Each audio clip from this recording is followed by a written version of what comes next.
বন্ধুরা, তোমরা তো দেখেছিলে এর আগে কিন্তু আমরা 10 টাকার একটা সুন্দর ক্যাপসিকাম বাগান তৈরি করেছিলাম।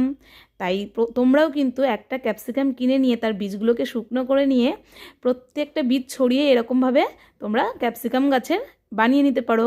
আর এই চারা গাছগুলো তোমরা আলাদা আলাদা জায়গায় পুঁতে এরকমভাবে ক্যাপসিকাম করে নেবে। আর ওই ক্যাপসিকাম গাছে দেখো এত সুন্দর ক্যাপসিকাম ধরেছে, প্রত্যেকটা গাছে কিন্তু ক্যাপসিকামের অনেক ফুল এসেছে আর অনেক অনেক ক্যাপসিকাম ধরেছে। তোমাদেরকে ওই জন্য আজকে কিন্তু দেখিয়েই দিলাম। আর আমরা কিন্তু এতে শুধুমাত্র গোবর সার ব্যবহার করেছি, এছাড়া অন্য কোনো সার ইউজ করিনি। আর আমরা কিন্তু এই গাছগুলোকে খুব ভালোভাবে আলাদা আলাদা জায়গায় পুঁতে দিয়েছি। তোমরা কিন্তু প্লাস্টিকের বোতলও ফেলে দেবে না, ওর মধ্যেও কিন্তু মাটি দিয়ে তোমরা গাছগুলো লাগিয়ে নিতে পারো, আর গাছগুলো দারুণ হবে। আর সামান্য গোবর সার ব্যবহার করাতেই কিন্তু প্রত্যেকটা গাছ ফুলে একদম ভর্তি, আর প্রত্যেকটাতেই ক্যাপসিকাম হয়েছে। ধন্যবাদ ভিডিওটি